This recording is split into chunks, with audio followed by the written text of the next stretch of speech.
Welcome to OSM Fencing Beginner's Epee. I'll be your coach, Orion McNeil. This is our third lesson of our four-part introduction to Beginner's Epee. In this lesson, we will be looking at defense. Let's get started.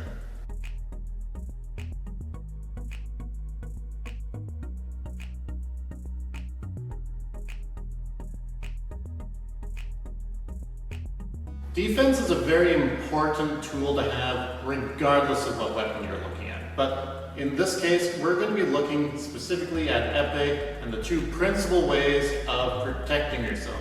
Now, the first method of protection is controlling the distance. Your opponent can't hit you if you control the distance. So if they're marching against you and you can keep that space open, then you're pretty safe. So first one is controlling the distance.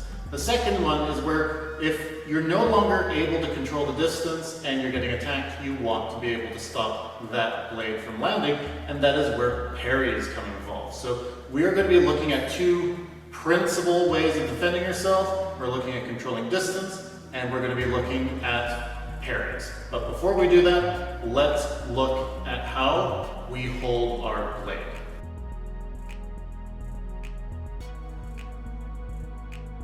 How to hold your weapon and the position of your arm is paramount to a sound and effective defense. So whether or not you can control the distance or make a parry, none of that matters if you cannot hold your weapon and position your arm in the correct fashion. So in your on guard position, you want to make sure that this big guard essentially acts as a shield, hides all of your arm up to the elbow behind it. So your hand, wrist, forearm, elbow, camouflaged behind the guard. Your back arm, your bicep and shoulder, you can't do much about that. It's already kind of closer to your torso, so it's not a big issue. But you do want everything hidden behind the guard. If you remember back to lesson 1, when we're talking about your posture and positioning, remember your forearm is essentially parallel to the floor. It is flat, pointing forward. You're not rising. So if your arm's up here, what you can see now is the elbow. You can hit that. It's a valid target. You don't want your arm falling down because, again, your forearm is visible. You can hit that. That's a valid target.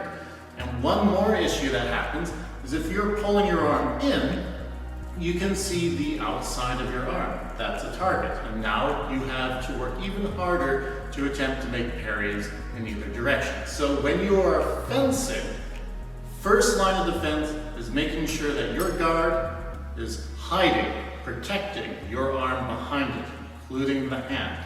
And you want your point facing forward against your target. You don't want it pointing out to the sides, always threatening forward so that when you see an opportunity, you can make the attack. So again, arm behind the guard.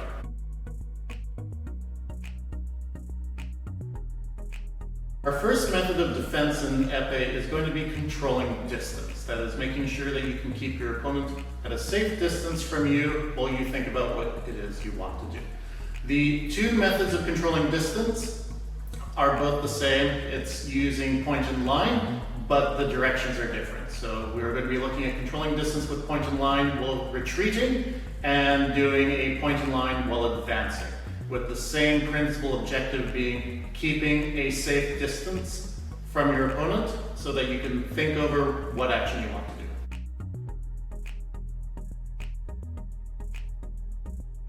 Our first controlling of distance is going to be the retreat with point and line. So if your opponent is aggressively marching, you extend your line, and this allows you to maintain control of the distance so your opponent is not free to attack you. You can actually set the distance for the action.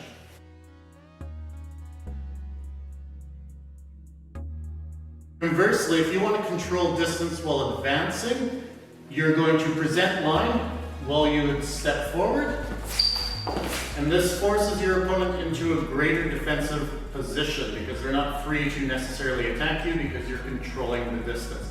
And the best way to control distance is by using point and line.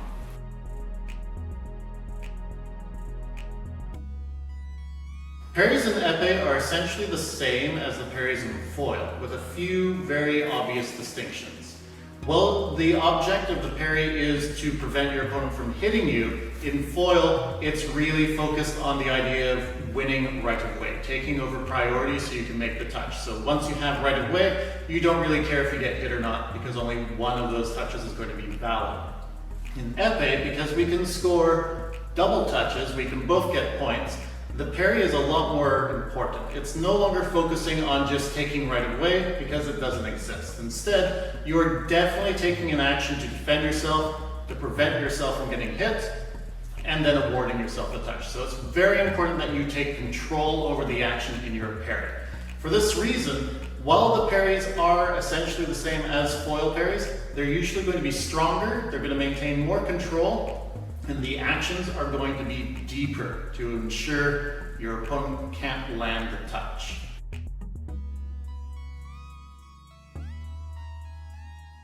Before we get started, let's note that the parries in epee follow the same sort of system as the parries in foil, and that is there's an inside line and an outside line. There's a high line and a low line. These three parries that we're going to be practicing are going to be focused on the inside and outside line and the low line.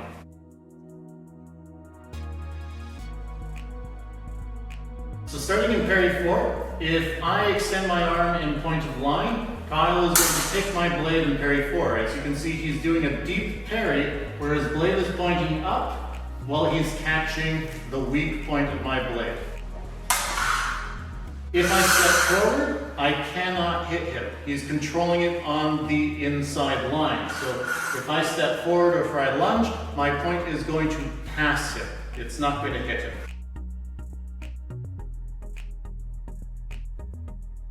Our second parry is going to be parry 6. This is where you're making a parry to the outside line. This means you're traveling out beyond your dominant weapon side. So if I'm attacking Kyle, I'm going to present line. He is going to again take my blade and he's holding it in such a way that if I step forward, I can't hit him. Again, he's holding it with the fort of his blade so he can control it, same as he did with parry 4. The outside line, I cannot recover. I have to step back, so this is a perfect parry 6.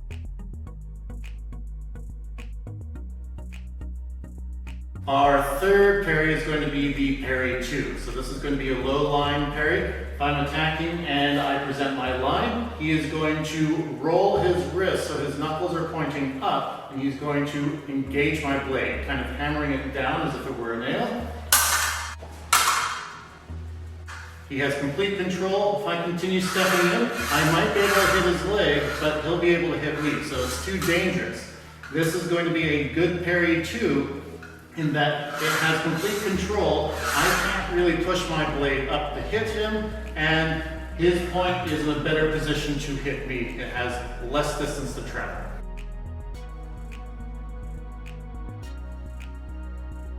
Now that we're familiar with how to control distance and make our parries, what we're going to do now is dive into our drills. Now our drills are going to follow the same format as the previous lessons. That is, you're going to do each drill 3 minutes, take a 30-second break, and then another 3 minutes.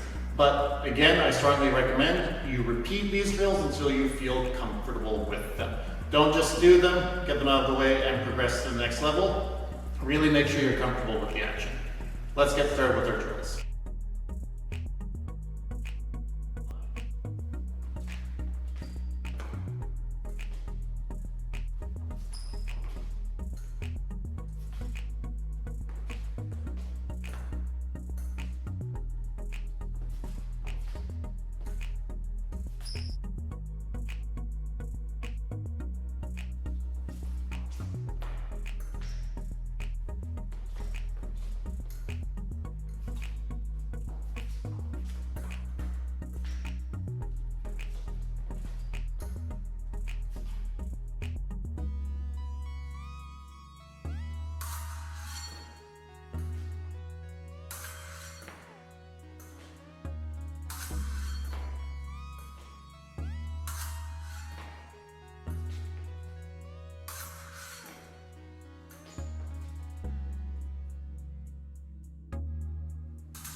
Awesome, you guys. I hope you really enjoyed this lesson and took a lot from the instruction, the drills, and again, a big thank you to Kyle DeVoe for helping out. He did a fantastic job demonstrating how to control distance and make parries.